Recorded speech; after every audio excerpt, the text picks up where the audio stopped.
नमस्कार, DD news पर आप सभी दर्शकों का स्वागत है। मैं हूं साइमा खान। नजर डाल लेते हैं सबसे पहले हेडलाइंस पर। प्रधानमंत्री नरेंद्र मोदी आज ओडिशा के दौरे पर। झारसुगुड़ा में रेलवे बुनियादी ढांचे और औद्योगिक क्षेत्र से जुड़ी विकास परियोजनाओं की करेंगे शुरुआत। बीएसएनएल का स्वदेशी 4G नेटवर्क भी करेंगे लॉन्च।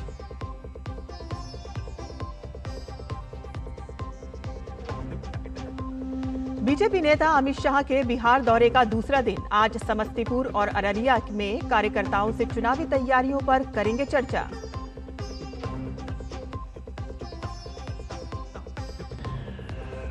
डॉक्टर एस जयशंकर ने की ब्रिक्स विदेश मंत्रियों की बैठक की मेजबानी। बहुपक्षवाद और संयुक्त राष्ट्र सुधारों पर दिया जोर। आज यूएनजीए में होगा संबोधन।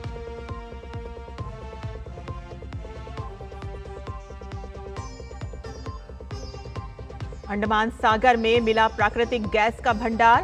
केंद्रीय मंत्री हरदीप सिंह पुरी ने कहा कि भारत के ऊर्जा क्षेत्र में बड़ी उपलब्धि।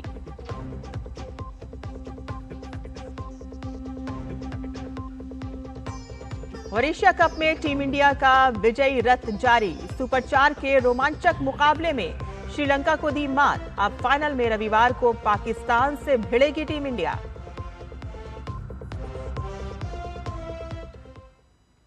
और समाचार विस्तार से। प्रधानमंत्री नरेंद्र मोदी आज ओडिशा के दौरा करेंगे और ओडिशा के झारसुगुड़ा में रेलवे बुनियादी ढांचे और औद्योगिक क्षेत्र से जुड़ी विकास परियोजनाओं का उद्घाटन और शिलान्यास करेंगे। और साथ ही प्रधानमंत्री बीएसएनएल के स्वदेशी 4G नेटवर्क को भी लॉन्च करेंगे। प्रधानमंत्री नरेंद्र मोदी ओडिशा में भाजपा की सरकार बनने के बाद 15 महीने में छठी बार राज्य का दौरा करेंगे। वो झारसुगुड़ा में लगभग 1700 करोड़ रुपए की रेलवे की 3 बड़ी परियोजनाओं का उद्घाटन करेंगे। इस दौरान वो बेहरामपुर उधना के बीच चलने वाली अमृत भारत एक्सप्रेस को हरी झंडी दिखाएंगे। झारसुगुड़ा से वो 8 IIT संस्थानों के विस्तार की घोषणा करेंगे। इस दौरान ब्रह्मपुर के MKCG मेडिकल कॉलेज और अस्पताल और संबलपुर के VIMSAR को सुपर स्पेशलिटी अस्पताल का दर्जा मिलेगा। पीएम मोदी राष्ट्रीय कौशल विकास कार्यक्रम की शुरुआत भी करेंगे और अंत्योदय योजना के तहत 50,000 लाभार्थियों को सहायता भी प्रदान करेंगे। इस मौके पर प्रधानमंत्री मोदी देश भर में पूरी तरह से स्वदेशी 4G नेटवर्क की शुरुआत करेंगे। बीएसएनएल का करीब 1 लाख साइट्स को कवर करने वाला रोल आउट 100% 4G कवरेज सुनिश्चित करने के साथ भारत को उन चुनिंदा देशों में शामिल करेगा जिनके पास अपना स्वदेशी और संपूर्ण 4G स्टैक है। BSNL's 4G stack, which will be rolled out across close to 98,000 sites across the country. Our 4G towers and BTSs are already serving 22 million customers. It's fully software driven, the network, it's cloud based, future ready designed, and most importantly, it will upgrade seamlessly to 5G. प्रधानमंत्री मोदी के ओडिशा दौरे को लेकर स्थानीय लोगों में काफी उत्साह है। मोदी जी ओडिशा आ रहे हैं, ओडिशा का झारसुगुड़ा अमलीपाली में आ रहे हैं, इसीलिए हमारा पूरा झारसुगुड़ा वासी, पूरा ओडिशा वासी बहुत खुश हैं, बहुत प्रफुल्लित हैं। जब नरेंद्र मोदी जी आते हैं ओडिशा, कुछ ना कुछ ओडिशा वासी के लिए वो समर्पित करके जाते हैं। विशेष करके शिक्षा का क्षेत्र में हो, रेलवे का क्षेत्र में हो, हॉस्पिटल का क्षेत्र में हो, हर चीज़ में वो बहुत सारे कार्यक्रम लेके आए हुए हैं और बहुत सारा चीज़ वो ओडिशा वासी को दे के जाएंगे। तो मोदी जी जब आ रहे हैं तो युवा समाज को संबोधित करेंगे, उसी के लिए हम सुनने के लिए बेताब हैं कि वो क्या उद्बोधन देंगे। प्रधानमंत्री नरेंद्र मोदी की यात्रा के दौरान ओडिशा में शुरू होने वाली विकास परियोजनाएं विकसित भारत की दिशा में अहम कदम हैं। ओडिशा समेत पूर्वी भारत को देश की विकास यात्रा में अहम भागीदार बनाया जा रहा है। पीएम नरेंद्र मोदी संबलपुर शहर से सरला में 273 करोड़ रुपए की लागत से बनने वाले रेल फ्लाईओवर का भी शिलान्यास करेंगे। इन परियोजनाओं से न सिर्फ सुविधाएं बेहतर होगी बल्कि माल परिवहन को भी बढ़ावा मिलेगा। उड़ीसा में आर्थिक विकास को भी नई रफ्तार मिलेगी। Somesh Patel, DD news, Jharsuguda, Orissa. वहीं संबलपुर झारसुगुड़ा सेक्शन का नया फ्लाईओवर और रेलवे परियोजनाएं खनिज और औद्योगिक ढुलाई को सुगम बनाएंगी। और इस अवसर पर डीडी न्यूज के संवाददाता सोमेश पटेल ने ओडिशा के भाजपा अध्यक्ष मनमोहन सामल से बातचीत की। प्रधानमंत्री नरेंद्र मोदी उड़ीसा आ रहे हैं और उड़ीसा वासियों को बड़ी सौगात भी देने वाले हैं। इस वक्त हमसे बातचीत करने के लिए बीजेपी अध्यक्ष मनमोहन सामल सर हैं, उनसे बातचीत करेंगे। सर, प्रधानमंत्री एक बड़ी सौगात देने वाले हैं। दोस्तों, उससे प्रधानमंत्री नरेंद्र भाई मोदी उड़ीसा सरकार बनने के बाद सातवां बार आ रहे हैं और इसमें इनका युवा समावेश जो के उद्देश्य में आ रहे हैं, वो युवा समाज को एक बड़ा आह्वान देने वाले हैं। आम जनता सब उत्साही है। झारसुगुड़ा और संबलपुर जो रेल परियोजनाओं को भी सौगात देंगे। वर्षों से ये समस्या थी, लोगों को भी काफी दिक्कतों का सामना करना पड़ता, तो एक बड़ी राहत भी मिलेगी लोगों को। ये बेल्ट एक कोलियर है, कोल माइन से और ज़्यादा तौर पर प्लांट है और माइंस एरिया है, बहुत बड़ा एरिया है। तो इसमें ज़बरदस्त ये का जो था 100 साल को आगे देखते हुए तो ये परियोजना किया जाएगा। इसमें देश के लिए, समाज के लिए और उड़ीसा के लिए वो बहुत आगे, उड़ीसा बढ़ने के लिए और देश बढ़ने के लिए बहुत आगे जाएगा। प्रधानमंत्री नरेंद्र मोदी ने आम लोगों को जीएसटी का एक उपहार दिया है, इसको किस रूप में आप देखते हैं? काफ़ी चीज़ में जो 0 टैक्स हो गया, 5% टैक्स हो गया, काफ़ी आम जनता को संचय करने के लिए जो आह्वान प्रधान दिए जस्टिफाइड है। 2.5 लाख करोड़ का जो राहत मिलेगा, ये आम जनता का आर्थिक स्थिति बढ़ेगा, इनका पॉकेट को पैसा आएगा और सेविंग्स जो बढ़ेगा, ये हमारा देश का इंटरनल इकोनॉमी, आभ्यंतरीण अर्थनीति स्ट्रेंथन होगा। उड़ीसा को किस तरह से विकसित बनाना है? उड़ीसा विकसित हो जाएगा। उड़ीसा में हमारे पास माइन से, मिनरल से और वाटर रिसोर्सेज से हमारे पास संभावना बहुत है। आयरन ओर है, कोल है, बक्साइट है, क्रोमाइट है और ग्राफाइट है, हमारे पास सब कुछ है और ये वैल्यू एडिशन हो जाएगा तो देश का अर्थनीति बदलेगा। ये आप साफ तौर पे सुन रहे थे उड़ीसा बीजेपी अध्यक्ष मनमोहन सामल को, जो डीडी न्यूज से खास बातचीत कर रहे थे। Somesh Patel, DD news, Jharsuguda, Orissa. और प्रधानमंत्री के आज उड़ीसा के दौरे को लेकर झारसुगुड़ा से हमारे संवाददाता सोमेश पटेल और ज्यादा जानकारी के लिए जुड़ गए हैं हमारे साथ।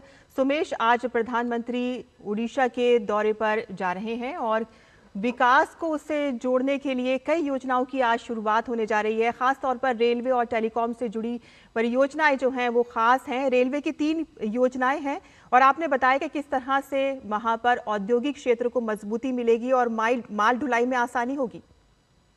ये आज मैं बताना चाहूंगा, उड़ीसा के लिए सबसे खास दिन है क्योंकि देश के प्रधानमंत्री नरेंद्र मोदी आज उड़ीसा 6वीं बार पहुंचेंगे। आज प्रधानमंत्री जी का जो कार्यक्रम है झारसुगुड़ा में, करीब 17,000 करोड़ के रेल प्रोजेक्ट का यहाँ पर जो उद्घाटन करेंगे, शिलान्यास करेंगे और 2033 करोड़ का जो यहाँ पर जो शिलान्यास होगा, जो संबलपुर खेत का इलाका है, जो रेल कनेक्टिविटी को लेकर, तो कहीं ना कहीं ये तमाम विकास कार्य देखने को मिलेंगे। प्रधानमंत्री नरेंद्र मोदी जिस तरह से यहाँ पर रेल प्रोजेक्ट, शिक्षा, ITI, BSNL एक्टिविटी, जो BSNL जो नेटवर्क की समस्या था इस इलाके में, उसको भी जोड़ा जाएगा। तो कुल मिलाकर आज प्रधानमंत्री का, नरेंद्र मोदी का जो यहाँ पर दौरा है उड़ीसा में, झारसुगुड़ा में, और झारसुगुड़ा में एक विशाल जनसभा को संबोधित करेंगे, युवाओं से भी यहाँ पर मुलाकात करेंगे और जिस तरह से यहाँ पर जो प्रधानमंत्री आज पहुंचेंगे तो करीब इस इलाके में 17,000 करोड़ रुपए का शिलान्यास और लोकार्पण भी करेंगे। जो संबलपुर क्षेत्र का इलाका है, झारसुगुड़ा क्षेत्र में, जहाँ पर 2073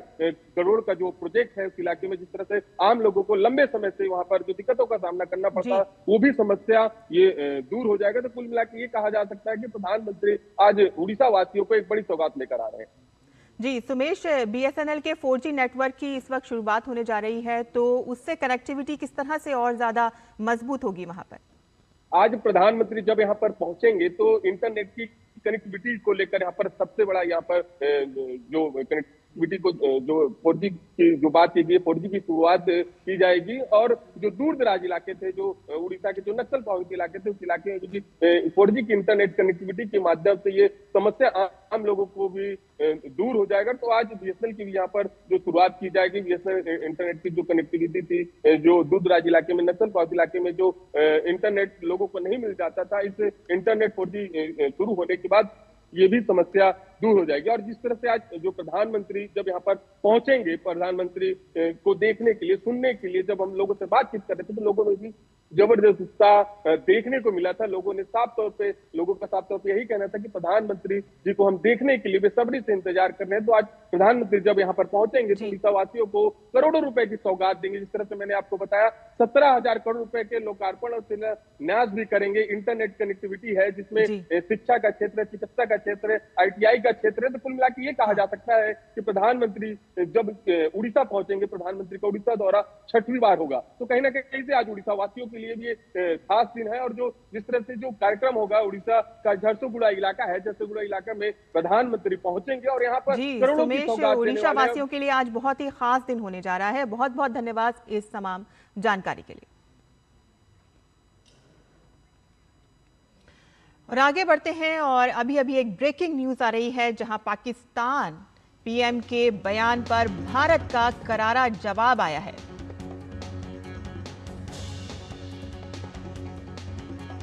पाकिस्तानी प्रधानमंत्री के बयान पर भारत का करारा जवाब आया है। UNGA में शहबाज शरीफ के बयान का जवाब दिया गया है। भारत ने पाकिस्तान को आईना दिखाया। दशकों से आतंकवादी शिविर चला रहा है पाकिस्तान, साफ तौर पर भारत ने कहा। UNGA में भारतीय राजनयिक पेटल गहलोत ने लगाई लताड़। पाकिस्तान ने की आतंकी संगठनों को बचाने की कोशिश।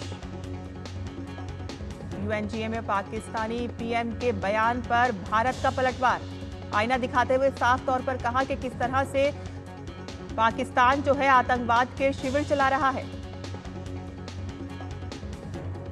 UNGA में भारतीय राजनयिक पेटल गहलोत ने लताड़ लगाई है पाकिस्तान को साफ तौर पर, और पाकिस्तान को एक तरह से कह सकते हैं कि आईना दिखाया गया है। और क्या कुछ कहा है उन्होंने, आइए आपको बताते हैं। This assembly witnessed absurd theatrics in the morning from the Prime Minister of Pakistan, who once again glorified terrorism that is so central to their foreign policy. However, no degree of drama and no level of lies can conceal the facts. This is the very same Pakistan which, at the UN Security Council on 25th April 2025, shielded the Resistance Front, a Pakistani-sponsored terror outfit, from the responsibility of carrying out the barbaric massacre of tourists in the Indian Union territory of Jammu and Kashmir. Mr. President, a country long steeped in the tradition of deploying and exporting terrorism has no shame in advancing the most ludicrous narratives to that end. तो बता दें आपको कि UNGA में भारतीय राजनयिक petal Gehlot ने लताड़ लगाई है साफ तौर पर, और इसी पर ज्यादा जानकारी के लिए हमारे साथ जुड़ गए हैं हमारे संवाददाता अखिलेश। अखिलेश, एक बार फिर से भारत की तरफ से पाकिस्तान को आईना दिखाया गया है, किस तरह से वो लगातार आतंकवाद की और आतंकी संगठनों की पुष्टपनाही करता आ रहा है। देखिए, पाकिस्तान की हमेशा ये आदत रहती है, चाहे वो पाकिस्तान के प्रधानमंत्री UN में कोई भाषण दे या वहां का कोई और विदेश मंत्री, और बिना भारत का जिक्र किए उनका भाषण खत्म नहीं होता। और उनकी इसी गलत परंपरा का अनुसरण करते हुए पाकिस्तान के प्रधानमंत्री शहबाज शरीफ ने भी कल, जब वो यूनाइटेड नेशन जनरल असेंबली में भाषण दे रहे थे, तब भी उन्होंने भारत का नाम लिया अनावश्यक रूप से। और उनके पूरे कहने का लबोलबाब यह था कि वहां जो आतंकवादी हैं और आतंकवादियों ने जिस तरीके से भारत पे समय समय पर हमले किए हैं, उन्होंने उसको जस्टिफाई करने की कोशिश की। तो इसीलिए भारत की तरफ से राइट टू रिप्लाई की एक परंपरा है। तो राइट टू रिप्लाई के तहत भारत के जो राजनयिक हैं पेटल गहलोत, उन्होंने कहा कि पाकिस्तान के प्रधानमंत्री ने एक बार फिर उसी नाटक को दोहराया है और उन्होंने कोशिश की है कि जो आतंकवादियों को पाल पोस रहे हैं उनको फिर से एक बार ग्लोरीफाई किया जाए, उनका महिमंडन किया जाए। तो दरअसल ये पाकिस्तान की फॉरेन पॉलिसी का हिस्सा है जिसका पर्दाफाश पीटर गहलोत ने किया वहां संयुक्त राष्ट्र यूएन जनरल असेंबली में। उसके बाद देखिए उन्होंने याद दिलाया कि किस तरीके से यूनाइटेड नेशन सिक्योरिटी काउंसिल में 25 अप्रैल को इस साल जब पाकिस्तान उसके पहले जब पाकिस्तान के टेरर आउटफिट रेजिस्टेंस फ्रंट का बचाव किया था पाकिस्तान ने, और उनको यह भी याद दिलाया गया कि किस तरह से ओसामा बिन लादेन 10 साल तक पाकिस्तान में रहा था और जिसने अमेरिका के ट्विन टावर पर हमला किया था। तो पाकिस्तान के ये जो सारे इतिहास है आतंकवादियों को शरण देने की, आतंकवादियों को पल्लवित पुष्टित करने की, इस सारी बातों का कह सकते कि पर्दाफाश पीटर गहलोत ने कल यूनाइटेड नेशन जनरल असेंबली में एक बार फिर किया और उन्होंने याद दिलाया कि किस तरीके से पाकिस्तान अपने इन कार्रवाइयों की वजह से पूरी दुनिया में टेररिज्म को सपोर्ट करने वाला, टेररिज्म को एक्सपोर्ट करने वाला एक केंद्र बनकर रह गया है। और इसीलिए पूरी दुनिया को समझने की जरूरत है कि पाकिस्तान के प्रधानमंत्री स्तर का आदमी भी इस तरीके से झूठ बोल सकता है, इस तरीके से घटनाओं को गलत तरीके से पेश कर सकता है और इस तरीके से दुनिया के जो सबसे बड़े लोकतंत्र हैं उसके खिलाफ इस तरह की बदजुबानी कर सकता है। तो निश्चित तौर पर पाकिस्तान को आईना दिखा दिया गया भारतीय राजनयिक द्वारा कल यूनाइटेड नेशन जनरल असेंबली में उनके भाषण के बाद राष्ट्रीय रिप्लाई के साथ। जी अखिलेश, जैसे कि आपने कहा साफ तौर पर कि किस तरह से शहबाज शरीफ ने अपने यहाँ फैल रहे आतंकवाद का समर्थन किया और उसको गलत बयानी उन्होंने वहाँ पर इतने बड़े मंच पे उन्होंने की, लेकिन आप ये देखिए कि चाहे कोई भी वहाँ पर सत्ता हो लेकिन वो हमेशा वहाँ पर जो आतंकवाद है उसको हमेशा से सपोर्ट करते आते हैं। लेकिन दुनिया देखती है कि किस तरह से वहाँ पर आतंकवाद का नेटवर्क बहुत ज़्यादा फैलता जा रहा है। ओसामा बिन लादेन की आपने यहाँ पर बात कही जिस पे खुले तौर पर वहाँ पर साफ देखा गया कि किस तरह से वहाँ अमेरिका ने जाके एक बड़ी कार्रवाई की और वहाँ से उसको मार गिराया गया। हाँ, निश्चित तौर पे देखिए ओसामा बिन लादेन का वहाँ पाया जाना और ओसामा बिन लादेन अमेरिका ने एक बहुत ही गुप्त ऑपरेशन के तहत ओसामा बिन लादेन को मार गिराया, खत्म किया और उसके बाद पाकिस्तान की बोलती बंद हो गई थी कुछ दिनों के लिए। उस पाकिस्तान ने थोड़ी सी कोशिश की कि वे रजिस्टर करें लेकिन निश्चित तौर पे उनकी बोलती बंद थी कि ओसामा बिन लादेन जिसको पूरी दुनिया में खोज रहा था अमेरिका और वह पाकिस्तान में पाया गया था। आतंकवाद के खिलाफ लड़ाई में वो अमेरिका का साथ देने की कस्में खाता था और सबसे बड़ा दुनिया का जो आतंकवादी है वो पाकिस्तान में ही था। तो दुनिया पूरी तरह से समझती है, उस समय भी समझ रही थी और आज भी दुनिया समझती है कि पाकिस्तान आतंकवादियों को शरण देने वाला सबसे बड़ा देश है और पाकिस्तान का आतंकवादी न सिर्फ सीमा पार बल्कि वो दुनिया के जो सीमा पार से सीमा पार जब समझ लीजिए कि अमेरिका तक जाकर वो आतंकवादी गतिविधियां करता है। और यह भी बार बार भारत ने कई बार राइट टू रिप्लाई के तहत बताया है यूनाइटेड नेशन जनरल असेंबली को और यहाँ तक कि जिनेवा में संयुक्त राष्ट्र जो मानवाधिकार परिषद है उसमें भी कई बार बताया है कि बाकी दुनिया में कहीं भी आतंकवादी हो तो उनके तार पाकिस्तान से जुड़े हुए थे, पाकिस्तान का उनको समर्थन मिलता है। तो इस बार भी भारत ने राइट टू रिप्लाई के तहत पाकिस्तान की आतंकवादियों को समर्थन देने की, उन्हें पल्लवित पोषित करने की नीति का पूरी तरह से पर्दाफाश किया। जी अखिलेश, जिस तरह से पहलगाम का हमला हुआ साफ तौर पे दुनिया ने देखा कि किस तरह से एक पड़ोसी होने के नाते सबसे ज्यादा खतरा तो हमें उनसे है। निश्चित तौर पे देखिए बार बार ये कहा गया है कि आप पड़ोसी नहीं बदल सकते, लेकिन अगर आपका पड़ोसी लगातार आतंकवादियों को आपके यहाँ भेजने की कोशिश करता है तो आपको भी उसका जवाब देना पड़ेगा। तो भारत ने हमेशा इस तरीके की नीति का अनुसरण किया है कि भारत ने कोशिश की है कि पाकिस्तान के साथ शांति हो, लेकिन पाकिस्तान की हमेशा जब भी कोई शांति के प्रयास होते हैं उसके बाद पाकिस्तान की तरफ से कोई आतंकवादी हमला होता है और उसके बाद ये सारी चीजें धरी की धरी रह जाती है। तो निश्चित तौर पे पाकिस्तान एक ऐसा पड़ोसी है जो कि पड़ोसियों को भारत में तो है ही, उसके अलावा अन्य कई पड़ोसियों यहाँ जो आतंकवादियों के तार सबके तार पाकिस्तान से जुड़े हुए रहते हैं। तो ऐसे में भारत ने लगातार इस बात की तस्दीक की है दुनिया के सभी देशों को कि पाकिस्तान को कोई भी समर्थन, कोई भी आर्थिक समर्थन, कोई भी राजनयिक समर्थन अगर करेंगे तो इसका खतरा यही है कि वो आतंकवादियों को बढ़ाने वाले, आतंकवादियों को समर्थन करने वाले देश को समर्थन कर रहे हैं। और पाकिस्तान को मिलने वाला कोई भी आर्थिक सहयोग जो है दुनिया से, वो अंत में आतंकवादियों को बढ़ाने में काम आता है।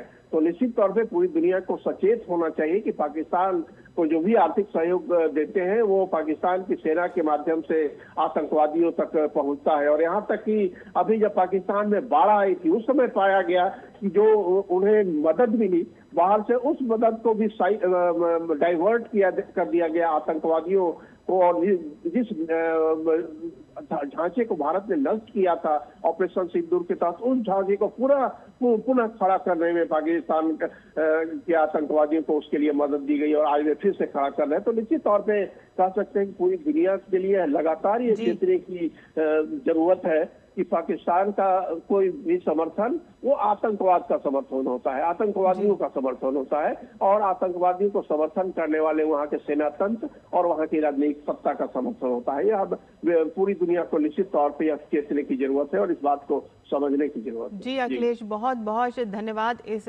तमाम जानकारी के लिए। तो यहाँ हम रुकते हैं एक छोटे से ब्रेक के लिए, हम जल्द हाजिर होंगे। आप देखते रहिए डीडी न्यूज। आपके घर के खाने में रेस्टोरेंट जैसा स्वाद ले आए MDH का शाही पनीर मसाला। पनीर को क्या मस्त बना डाला।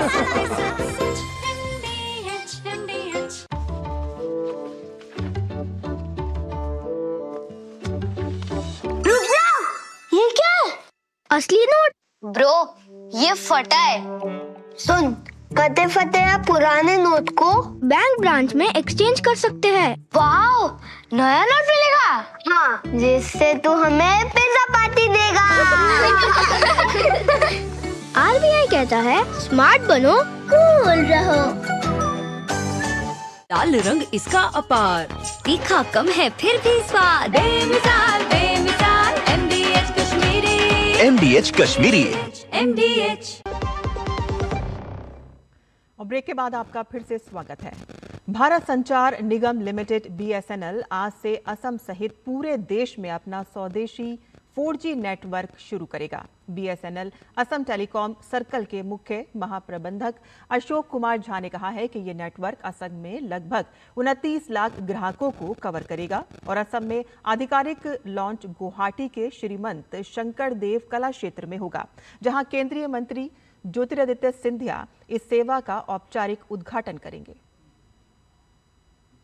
4G नेटवर्क है, ये पूरी इंडिजिनस टेक्नोलॉजी से बना है और हमारे honourable prime minister Shri Narendra Modi ji के विजन से जब ये डिसाइड किया गया कि इंडिया अपनी टेक्नोलॉजी डेवलप करेगा, जो 4G की मोबाइल टेक्नोलॉजी सिर्फ 4-5 कंपनियों के पास थी वर्ल्ड वाइड और जो सभी देश उस पर डिपेंड थे, उसके बजाय इंडिया ने ये डिसाइड किया, BSNL ने ये डिसाइड किया कि हम अपना नेटवर्क बनाएंगे। असम में जो अभी हमने टावर जो हम उद्घाटन करवा रहे हैं वो 2000 टावर्स हैं हमारे, और जो हमारे कस्टमर्स हैं 29 लाख कस्टमर्स हमारे हैं मोबाइल के असम में हैं।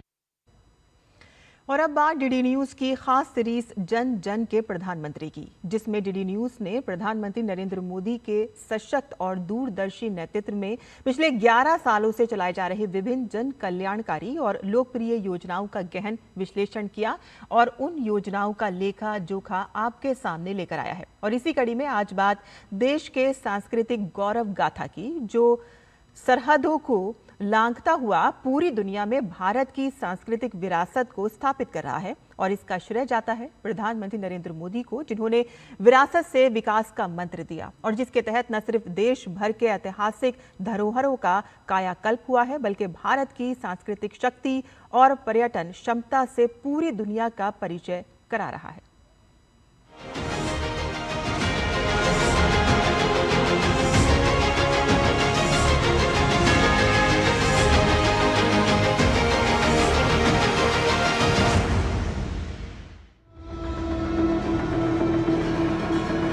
भारत की आत्मा उसकी आध्यात्मिक धरोहरों में बसती है। सदियों से हमारे मंदिर, तीर्थ और धार्मिक स्थल केवल आस्था का केंद्र नहीं रहे, बल्कि हमारी सभ्यता और संस्कृति के जीवंत प्रतीक भी रहे। लेकिन समय के साथ इन धरोहरों के महत्व के बावजूद उनके संरक्षण और विकास पर उतना ध्यान नहीं दिया गया। इस स्थिति को बदलने का बीड़ा उठाया प्रधानमंत्री नरेंद्र मोदी ने। विरासत भी विकास भी के मंत्र के साथ सरकार ने यह दिखाया कि आध्यात्मिक स्थलों का कायाकल्प केवल धार्मिक आस्था तक सीमित नहीं है, बल्कि यह भारत की सांस्कृतिक शक्ति और पर्यटन क्षमता दोनों को नई दिशा देने वाला कदम है।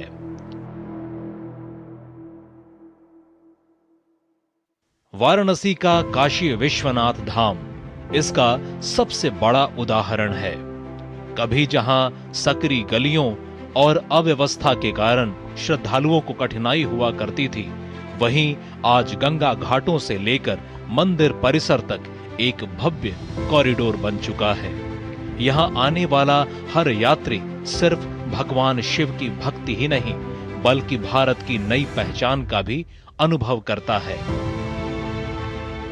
विश्वनाथ धाम का ये पूरा नया परिसर एक भव्य भवन भर नहीं है, ये प्रतीक है हमारे भारत की सनातन संस्कृति का, ये प्रतीक है हमारी आध्यात्मिक आत्मा का। उज्जैन के महाकालेश्वर मंदिर का कायाकल्प भी इसी विजन का हिस्सा है। महाकाल लोक परियोजना ने इस प्राचीन धाम को इतना भव्य और आधुनिक रूप दिया है कि श्रद्धालु और पर्यटक दोनों ही यहाँ की आभा से अभिभूत हो उठते हैं। अयोध्या में राम मंदिर का निर्माण तो करोड़ों भारतीयों की आस्था से जुड़ा सपना था।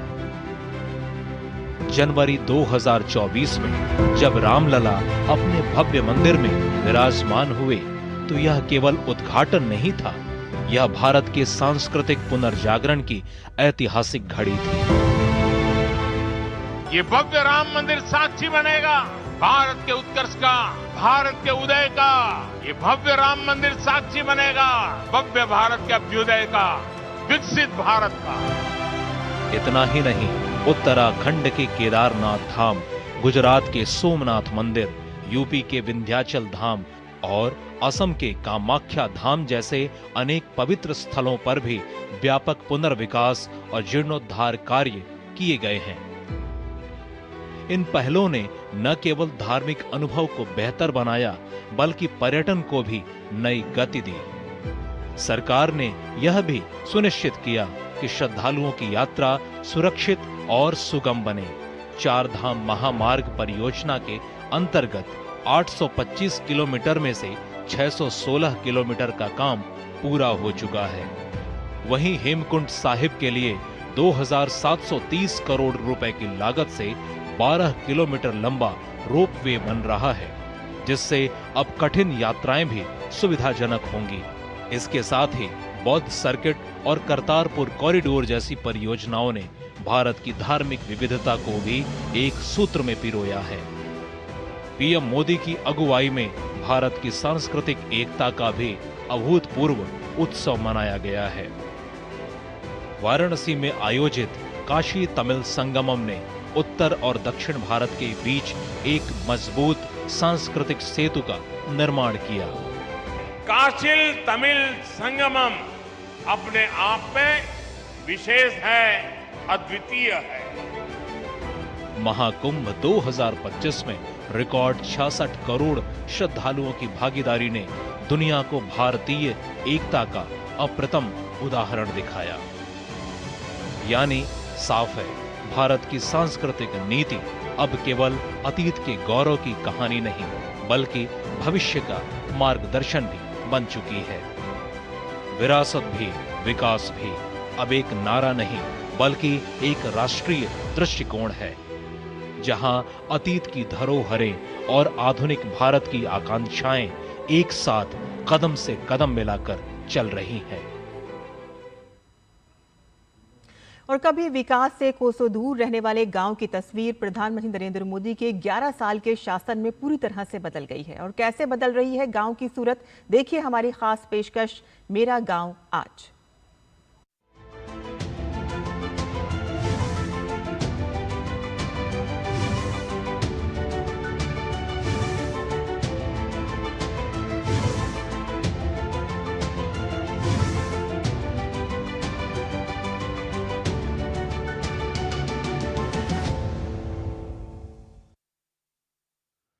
पिछले 11 साल की कहानी, 2014 के बाद की कहानी, भारत में गांवों में अभूतपूर्व बदलाव की कहानी भी है।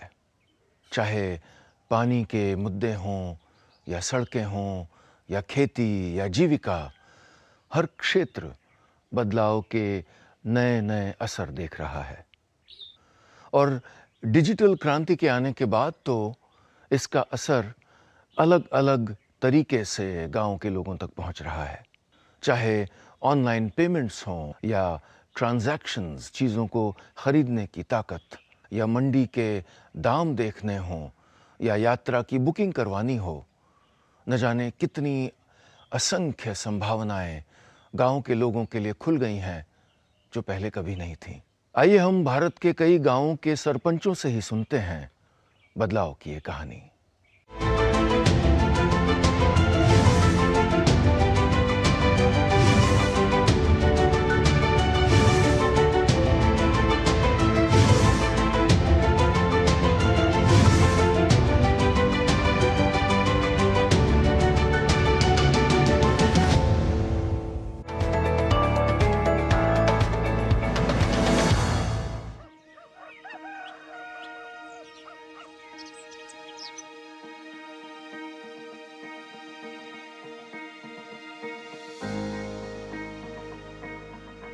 पूरे विश्व में प्रधानमंत्री जी का नाम है, तो उनके लिए तो मैं धन्यवाद देना चाहती हूँ कि मतलब अच्छे हैं, वो पूरी निष्ठा से काम करते हैं। सारी रोडें पैदल चलने लायक नहीं था, कीचड़ था हर जगह, एक भी रोड नहीं बनी थी, तो सारी रोडें बनी गांव की। सब जगह स्ट्रीट लाइट लगी, यहाँ अंधेरा था, लोगों को आने जाने में समस्या थी। आंगनबाड़ी केंद्र 2 बने, पंचायत भवन बना।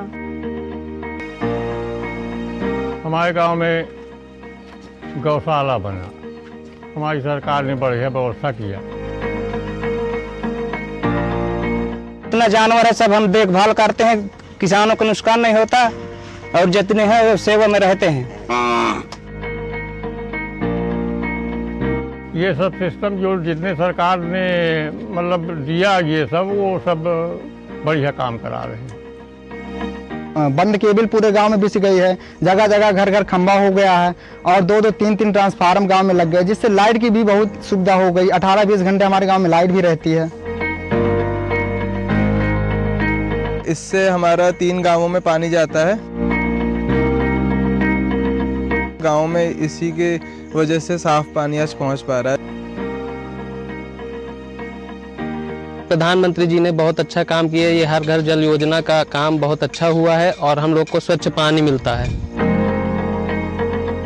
पानी साहब ये है, नल वल जो हैंड पंप दूरी दूरी गड़े थे वहीं से आता था, अब तो ये है कि खुआ लो आप काम करो बस हो गए। लाइब्रेरी बनी, तो गांव वाले तो खुश हैं। जो शेष बाकी है वो हो रहा है।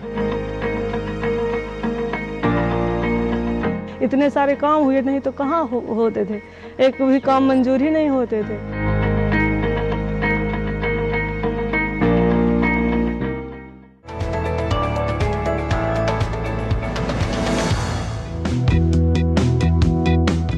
ಕೇಂದ್ರ ಸರ್ಕಾರದ ಮಹತ್ವಾಕಾಂಕ್ಷಿ ಯೋಜನೆ NRLMಗಳ ಮೂಲಕ ಸ್ಥಳೀಯವಾಗಿ ಸಂಜೀವಿನಿ ಒಕ್ಕೂಟವನ್ನು ರಚಿಸಿಕೊಂಡು ಸ್ವಸಹಾಯ ಸಂಘಗಳಿಗೆ ಅವರ ಸ್ವಾವಲಂಬನೆಯ ಜೀವನವನ್ನು ನಡೆಸೋದಕ್ಕೆ ಸಹಾಯವನ್ನು ನೀಡುವಂಥ ಮಹತ್ವಾಕಾಂಕ್ಷಿ ಯೋಜನೆ ಜಾರಿಯಲ್ಲಿದೆ।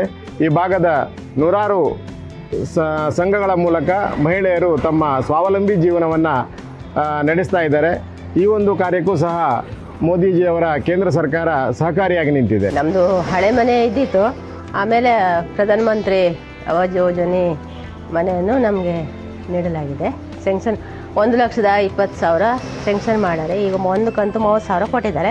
ಪ್ರಧಾನಮಂತ್ರಿಯವರು ತುಂಬ ಒಳ್ಳೆ ಯೋಜನೆ ನೀಡಾರೆ, ಮನೆ ಇಲ್ಲ ಅಂತ ಬಡವರಿಗೆ ತುಂಬ ಸಹಾಯ ಆಗ್ತಿದೆ, ಇದರಿಂದ ಒಳ್ಳೆ ಅನುಕೂಲನೂ ಆಗ್ತಿದೆ।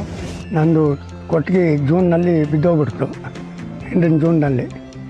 ಆವಾಗ ನಾನು ಪಂಚಾಯತ್ ಹೋಗಿ ಸಾನ್ಬವರು ಮತ್ತು ಇವರು ಕರ್ಕೊಬಂದು ಇಲ್ಲಿ ಪಂಚಮಿ ಮಾಡಿಸಿದೆ।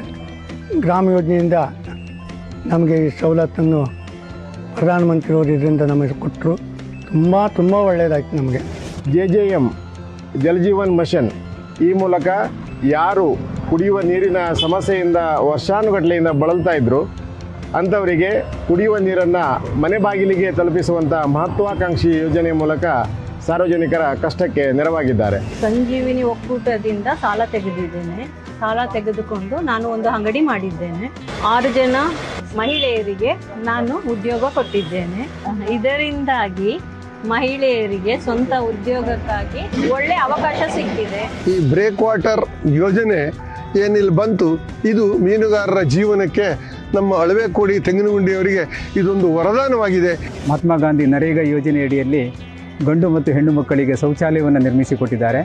ಗಂಡು ಮತ್ತು ಹೆಣ್ಣು ಮಕ್ಕಳಿಗೆ ಇದು ಹೈಟೆಕ್ ಶೌಚಾಲಯ ಆಗಿರುತ್ತದೆ. ಇದು ಮಕ್ಕಳಿಗೆ ತುಂಬ ಉಪಯೋಗ. ಒಂದು ಮಾದರಿ ಅಂಗನವಾಡಿ ಕಟ್ಟಡವನ್ನು ಕಟ್ಟಿಸಿಕೊಟ್ಟಿದ್ದಾರೆ. ಅದು ಕೂಡ ಇಲ್ಲಿ ಮಕ್ಕಳಿಗೆ ತುಂಬ ಉಪಯೋಗ ಆಗಿದೆ. ನಮ್ಮ ದೇಶದ ಪ್ರಧಾನಮಂತ್ರಿಗಳ ಯೋಜನೆಯಾಗಿರೋದ್ರಿಂದ ಇದು ಜನರಿಗೆ ತುಂಬ ಉಪಯುಕ್ತವಾಗಿದೆ. ಪ್ರಧಾನಮಂತ್ರಿ ಭೀಮಾ ಯೋಜನೆಯ ಮೂಲಕ ಅತಿ ಚಿಕ್ಕ ಮೊತ್ತದ ಇನ್ಶೂರೆನ್ಸನ್ನು ಮಾಡಿಸಿ ಅವರಿಗೆ ಹೆಚ್ಚಿನ ಸಹಾಯಧನ ಸಿಗುವಂಥ ಯೋಜನೆಯನ್ನು ಜಾರಿಗೆ ತಂದಿದೆ. ಈ ಎಲ್ಲ ಕಾರ್ಯಗಳಿಗಾಗಿ ಮೋದಿಜಿಯವರಿಗೆ ನಾವು ಅಭಿನಂದಿಸ್ತೇವೆ.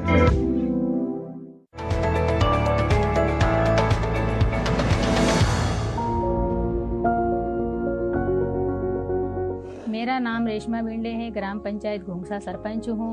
मैंने ग्राम सभा रखी थी और उसमें बोला कि कच्चे मकान बहुत सारे हैं लोगों के, तो मैं सूची बना के गांव वालों इकट्ठे करके गांव वालों को बताया कि आपका कुटीर कच्चा है तो मैं अपनी योजना लागू करी है नरेंद्र मोदी ने, तो अपन लाभ दिलाएंगे. गांव वालों को 1.5 लाख रुपए मिले. पहले हमारा कच्चा मकान था, इसके बाद अभी आगे से आदास आया, नारायण मोदी ने दिया तो फिर हमारा मकान पक्का बन गया.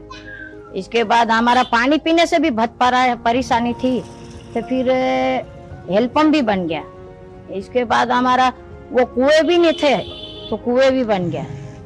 अभी जाने आने में हमारा रास्ते में दिक्कत पड़ती थी, तो अभी ये रास्ते भी पक्के बन गया, रोड भी बन गया. अभी 24 घंटा लाइट नहीं जाती और हेडपम्प भी है, घर घर मकान भी हो गया, रोड भी हो गया. पहले तो बहुत तकलीफ आती, पानी भी घर घर, कहीं रोड भी नहीं है, कहीं पानी का भी नहीं थे. सब अभी तो मजा है. મારું નામ અંતરભાઈ છે. તે મોદી બાબુ અમુક આજે सब कर दी रही. કાચો મકાન હતો, પાણી ચૂતેલો, ચોવારો લાગે, ગેસ ટંકી આફર્યું, सब આફર્યું અમુક આજે. हमारे गांव में जैसे आयुष्मान कार्ड 750 हैं, प्रधानमंत्री आवास 398 बन चुके हैं, और जो सर्वे हुआ है आवास प्लस की योजना, उसमें भी 150-200 तक नाम जुड़े हैं. जो कच्चा मकान है उनके सर्वे घर घर जाके सर्वे करा है एप्स के माध्यम से. पूरा गांव पूरा आदिवासी एरिया है. यहाँ के लोग पहले बहुत ही गरीबी अवस्था में रहते थे. यहाँ पे आज उनके लिए मोदी जी ने बहुत सारे पीएम किसान सम्मान निधि के जरिए उनको पैसा मिलता है, जिससे उनकी कृषि की जो व्यवस्था है, जो खेती बाड़ी है, उन्नत हुई है. पहले कोई समस्या नहीं थी, बीज नहीं मिलता अच्छा, और खेत के लिए किसानों को कोई बात नहीं बताते थे. आज ये सरकार, मोदी सरकार ने आई है तो खेत खेत को और घर घर जाके किसानों को बोलती है. आज मेरे ग्राम घोंघसा पंचायत के गांव वाले लोग बड़े बड़े शहर में जाके आयुष्मान कार्ड का 5 लाख का इलाज मुफ्त करवाते हैं. मोदी सरकार द्वारा जो योजना लागू कर रही है उसमें हर गांव में सभी विकास हुआ, और विकास होने से गांव की तस्वीर एकदम अलग ही बदल जाती है. पहले जो राशि आती थी वो राशि का कुछ पता नहीं चलता था. कुछ भी आती थी, 1 रुपया आता था, उसमें से 10 पैसे 15 पैसे भी पंचायतों में विकास के लिए नहीं हो पाता था. पर आज पूरी राशि का उपयोग पंचायतों में विकास के लिए होता है. आदिवासी समाज के लिए बहुत अच्छा काम किया है, और हमेशा के लिए हम उनको यही धन्यवाद देना चाहती हूँ कि आगे भी हम ऐसे ही विकास करते रहेंगे. मोदी का तारीफ करते हैं, धन्यवाद भी देते हैं गांव वाले.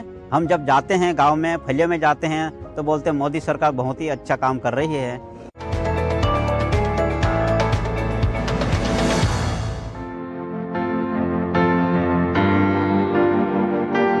पानी की बहुत समस्या थी, लोगों को भरपूर पानी पर्याप्त मात्रा में नहीं मिल पा रहा था.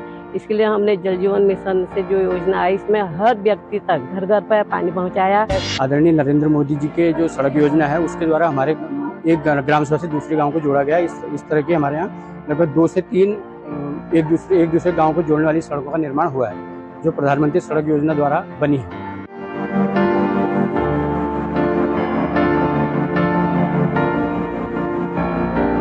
पहले जगह जगह अंधेरा था, गलियों में, रोडों में, मोड़ों में काफ़ी परेशानी होती थी, दुर्घटनाएं होती थी। उसके बाद हमने हर साल 8-8, 10-10 करके लाइटें लगाई। आज कम से कम 70-80 लाइटें लगा चुके हैं, मोड़ों में, गेंडों में, कॉलोनियों में, और काफ़ी अच्छा हो रहा है। रात में सब उजाला है, कोई दुर्घटना का खतरा नहीं है।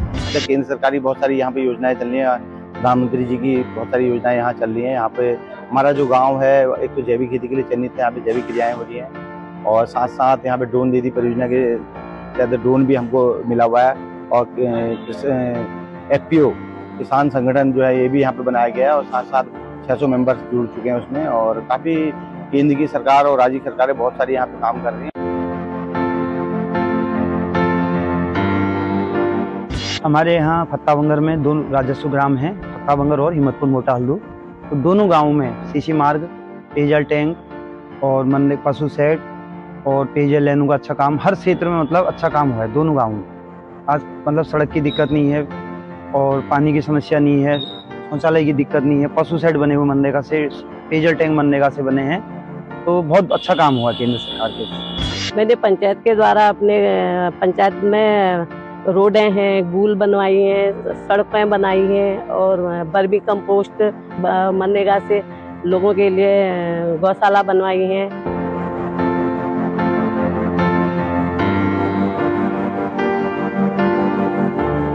यहाँ पे SHG की महिलाएं, 1-2 महिलाएं लखपति दीदी भी हो चुकी हैं, तो काफ़ी महिलाएं भी सक्रिय हैं। तो हमारा गांव एक आदर्श गांव बनने की दिशा में अग्रसर है। मोदी जी द्वारा मतलब जो पंचायतों में हमें वो दिया जा रहा काम, हमारा बहुत अच्छा काम हो रहा है। जो योजनाएं चलती हैं उसका हम भरपूर लाभ मतलब जनता तक पहुँचाते हैं।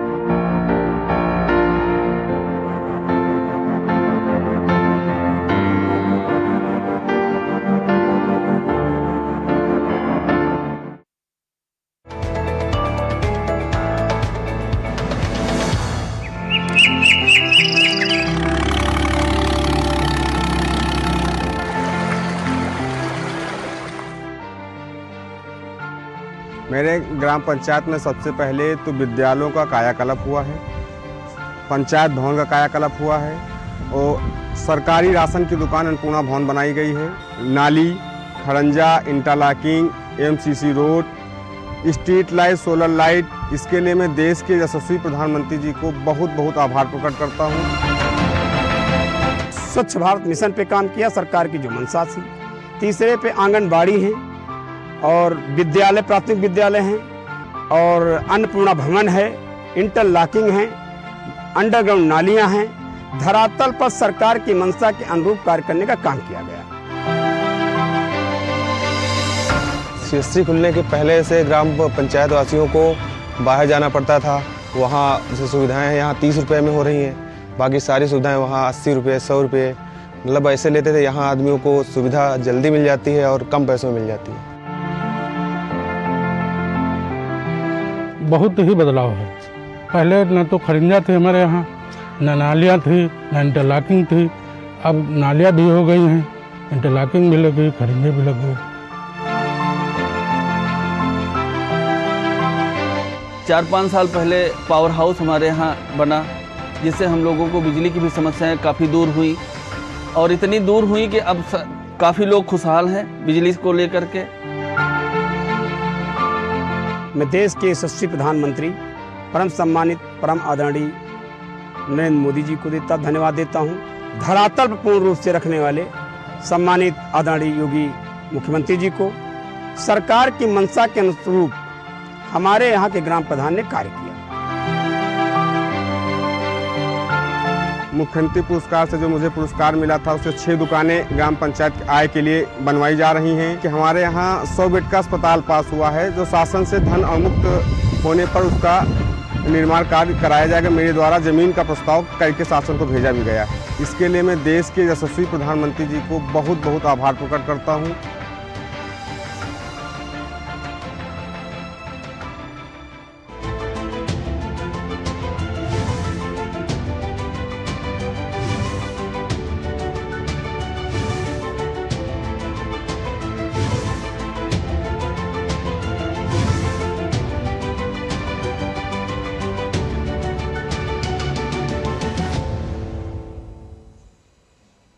और यहाँ हम रुकते हैं एक छोटे से ब्रेक के लिए। हम जल्द हाजिर होंगे, आप देखते रहिए डीडी न्यूज़। MDH का किचन किंग किचन में हो तो हम सब कुछ बना सकते हैं। बैंगन का भरता, आलू गोभी, भिंडी मसाला और भी बहुत कुछ। MDH। अरे सुनो, जानती हो सरकार ने सिलाई मशीनों पर भी GST कम कर दिया है। सच में? मतलब अब हमारी भी अपनी मशीनें हो सकती हैं? तो अब हमारा काम आसान और खर्चा भी कम हो जाएगा। मशीन अब 500 से 1000 रुपए सस्ती हो गई है। बचत से मिली ताकत और आत्मविश्वास।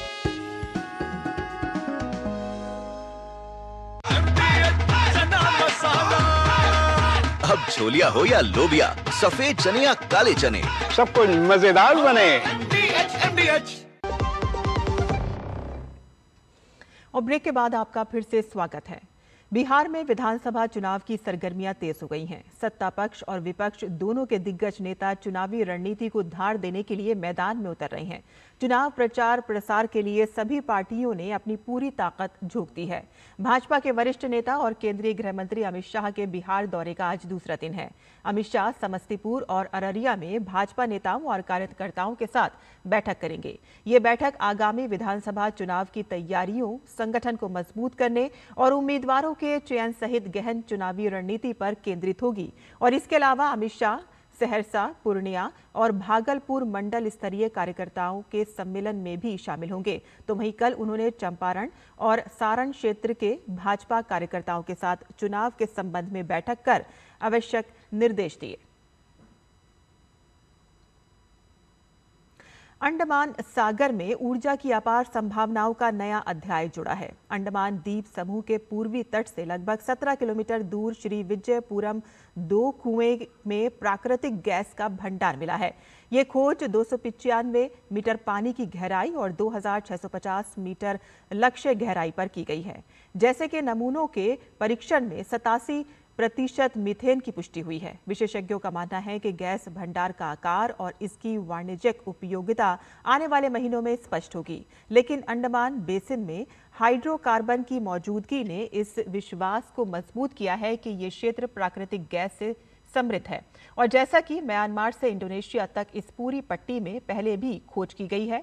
प्रधानमंत्री नरेंद्र मोदी ने स्वतंत्रता दिवस पर डीप वाटर मिशन की घोषणा की थी और जिसके तहत समुद्री बेसिन में कई नए कुओं की खुदाई की योजना बनाई गई है। और इस खोज से वैश्विक विशेषज्ञों जैसे कि पेट्रोब्रास, BP इंडिया, शेल और एक्सॉन मोबाइल की सहयोग से भारत की ऊर्जा जरूरतों को नया आयाम मिलेगा और ये अमृतकाल की यात्रा में मील का पत्थर साबित होगा। पेट्रोलियम और प्राकृतिक गैस मंत्री हरदीप सिंह पुरी ने कहा कि अंडमान बेसिन में प्राकृतिक गैस की खोज से पुष्टि होती है कि ये इलाका प्राकृतिक गैस से समृद्ध है। सोशल मीडिया पोस्ट में पुरी ने कहा कि अंडमान सागर में ऊर्जा के अवसरों का एक महासागर खुल गया है। उन्होंने बताया कि गैस के नमूनों का काकीनाडा में परीक्षण करने पर जानकारी मिली है कि उनमें 87% मीथेन है। हरदीप सिंह पुरी ने कहा है कि प्राकृतिक गैस की मौजूदगी अमृतकाल के माध्यम से भारत की यात्रा में एक महत्वपूर्ण उपलब्धि होगी। विदेश मंत्री एस जयशंकर ने न्यूयॉर्क में ब्रिक्स विदेश मंत्रियों की बैठक की मेजबानी की और इस दौरान जयशंकर ने कहा कि दुनिया इस समय अशांत है और कई देश युद्ध में उलझे हुए हैं और ऐसे में ब्रिक्स को शांति निर्माण, संवाद, कूटनीति और अंतर्राष्ट्रीय कानूनों का पालन करने के लिए मजबूती से काम करना होगा। अपने संबोधन के दौरान उन्होंने बढ़ते संरक्षणवाद, टैरिफ अस्थिरता और गैर टैरिफ बाधाओं के कारण व्यापार पर पड़ रहे असर पर भी बात की। उन्होंने कहा कि इन सब बातों को ध्यान में रखते हुए वर्तमान में बहुपक्षीय व्यापार प्रणाली की रक्षा की आवश्यकता है। डॉक्टर एस शंकर ने वैश्विक चुनौतियों और बहुपक्षीय सहयोग की अहमियत पर भी जोर दिया। उन्होंने कहा कि भारत की अध्यक्षता में संगठन शांति, सतत विकास और वैश्विक व्यापार प्रणाली की रक्षा पर केंद्रित रहेगा और साथ ही उन्होंने ये भी कहा है कि हम खाद्य और ऊर्जा सुरक्षा, जलवायु परिवर्तन, सतत विकास को डिजिटल ट्रांसफॉर्मेशन, स्टार्टअप, नवाचार और मजबूत विकास साझेदारी के माध्यम से बढ़ावा देने जैसे मुद्दों पर भी काम करेंगे। आपको बता दें कि विदेश मंत्री डॉक्टर जयशंकर आज UNGA की महासभा को संबोधित करेंगे और इस दौरान वो वैश्विक मुद्दों पर भारत का नजरिया पेश करेंगे। उत्तर प्रदेश में मुख्यमंत्री योगी आदित्यनाथ की अध्यक्षता में शुक्रवार को कैबिनेट बैठक हुई, जिसमें सरकार ने 22 अहम प्रस्तावों को मंजूरी दी और उनमें कृषि खरीद से लेकर औद्योगिक निवेश तक हुए बड़े निर्णय शामिल हैं। कैबिनेट बैठक में धान क्रय लक्ष्य 60 लाख मीट्रिक टन कर दिया गया है, तो वहीं सेमीकंडक्टर निवेश और लिंक एक्सप्रेस वे को हरी झंडी दिखाई गई है।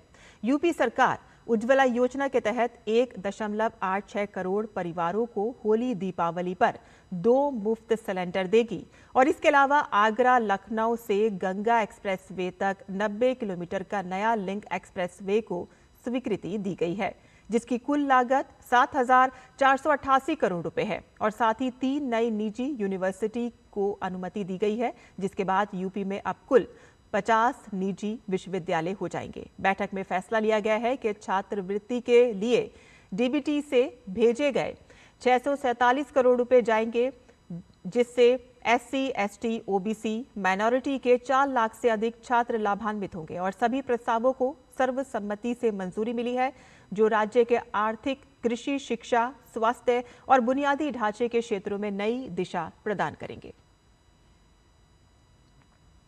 उत्तर प्रदेश पुलिस को बड़ी कामयाबी हासिल हुई है। रामपुर में पुलिस ने कल मुठभेड़ के दौरान 1 लाख रुपए के इनामी हिस्ट्री शीटर जुबैर उर्फ कालिया को गिरफ्तार कर लिया। जुबैर गोरखपुर में हत्या और गौकशी जैसे मामलों में वांछित था।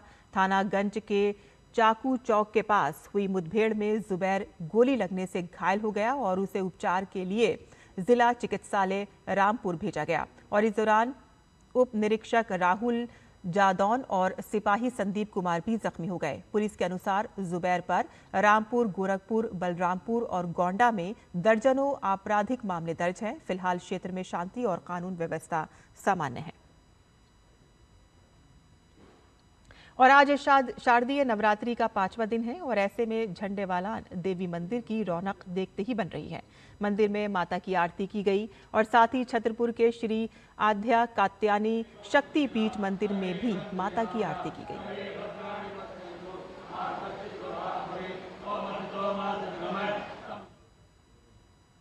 पश्चिम बंगाल के सिलीगुड़ी सेंट्रल कॉलोनी में सुब्रत संघ द्वारा प्राकृतिक थीम पर सजाए गए पंडाल की तस्वीरें काफी मनोरम लग रही हैं। ये पंडाल बांस और बेल से बनाए गए हैं, कलाकारों द्वारा तैयार किए गए हैं, जो शहर में दिखाए जा रहे हैं। पौधरोपण के संदेश से भी जुड़े हैं। वहीं इस थीम का उद्देश्य प्रकृति के प्रति जागरूकता और स्वच्छता को बढ़ावा देना है। ये पंडाल लोगों के बीच काफी लोकप्रिय हो रहे हैं। और आज डिजिटल लाइफस्टाइल में ऑनलाइन शॉपिंग लोगों की जिंदगी आसान बना रही है और उतना ही ठगी के नए रास्ते भी खोल रही है। ऑनलाइन शॉपिंग में बिग डील और बम्पर डील के नाम पर बम्पर स्कैम भी चल रहा है और जिसमें अक्सर लोग जानकारी के अभाव में फंस जाते हैं और फिर शुरू होता है आपको लूटने का खेल। साइबर अपराधियों का ये ठगी का खेल फेस्टिवल के सीजन में और भी बढ़ जाता है और इसी से लोगों को बचने और साइबर अपराधियों पर शिकंजा कसने के लिए अमेज़न और सरकारी एजेंसियां मिलकर काम कर रही हैं। एक तो ये आप तो वीक पासवर्ड डालते हैं तो कोई आपका अकाउंट हैक कर लेता है, तो आपके वहाँ पे अगर पेमेंट के इंस्ट्रूमेंट्स पड़े हैं, गिफ्ट कार्ड्स पड़े हैं, तो उनको मिसयूज़ किया जा सकता है। एक तरीके के और आते हैं कि आपको लिंक भेजा जाता है कि इस पे पेमेंट कर दीजिए क्योंकि आपका ऑर्डर फंसा पड़ा है, ये आपका अकाउंट सस्पेंडेड है, आप पे करेंगे तो खुल जाएगा। ये लोग आपको फ़ोन करके बोल देंगे देखो जी आपने 2 महीने पहले ये ख़रीदा था ना, हाँ जी ख़रीदा था, तो पर अब आपके ऑर्डर में ये प्रॉब्लम आई है। तो ये तरह की चीज़ों के अंदर आपको सावधान रहना पड़ता है कि ये लोग आपका कॉन्फिडेंस जीतते हैं, फिर आपसे आपका OTP ले लेते हैं या अकाउंट का पासवर्ड ले लेते हैं आपको मदद करने के लिए। और हमने ज़्यादातर देखा है कि यंगस्टर्स और थोड़े सीनियर सिटीजन्स ये इन स्कैम्स का शिकार बनते हैं। और जैसे ही कोई फेस्टिवल आता है वैसे ही मेगा सेल और डिस्काउंट की भरमार आ जाती है और इसी के मौके का फायदा उठाते हुए साइबर अपराधी जाने के कैसे स्कैमर फेस्टिवल सेल का लेते हैं सहारा और कैसे बचे इन स्कैम से। जानने के लिए देखिए हमारा खास कार्यक्रम साइबर अलर्ट आज रात 10 बजे सिर्फ DD न्यूज़ पर। साइबर अलर्ट में इस बार हम आपको बताएंगे कि कैसे ऑनलाइन शॉपिंग में आप अपने आप को रख सकते हैं सेफ। जब वो वेबसाइट पे जाते हैं वो चेक करें कि वो जेन्युइन वेबसाइट है कि नहीं। ऑर्डर करते हैं, पेमेंट करते हैं, आप इन ऐप पेमेंट करिए या इन वेबसाइट पेमेंट करिए, कभी एक्सटर्नल सोर्स पे जाके मत करिए। अमेजॉन और माइक्रोसॉफ्ट ने मिलकर 70 स्कैम सेंटर्स को शट डाउन कर रहा है। देखिएगा साइबर अलर्ट शनिवार रात 10 बजे सिर्फ डीडी न्यूज पर। और एशिया कप 2025 के सुपर 4 के आखिरी मुकाबले में भारत ने श्रीलंका को शिकस्त दे दी। मैच बेहद रोमांचक रहा। दोनों ही टीमों के बीच ये मैच सुपर ओवर तक खिंच गया। निर्धारित 20-20 ओवर में दोनों ही टीमों ने 202-200 रन बनाए और सुपर ओवर में श्रीलंका पहले बल्लेबाजी करने उतरा और भारतीय गेंदबाज अर्शदीप सिंह के सामने टिक नहीं पाया। श्रीलंकन टीम सिर्फ 2 रन ही जोड़ सकी और जवाब में भारत को जीत के लिए 3 रनों का लक्ष्य मिला। कप्तान सूर्य कुमार यादव की पहली ही गेंद पर 3 रन लेकर टीम को शानदार जीत दिला दी और अब फाइनल मुकाबला रविवार को भारत और पाकिस्तान के बीच खेला जाएगा। और इसी के साथ ही हमारा ये बुलेटिन यहीं खत्म होता है, लेकिन डीडी न्यूज़ पर खबरों का सिलसिला लगातार जारी रहेगा। नमस्कार।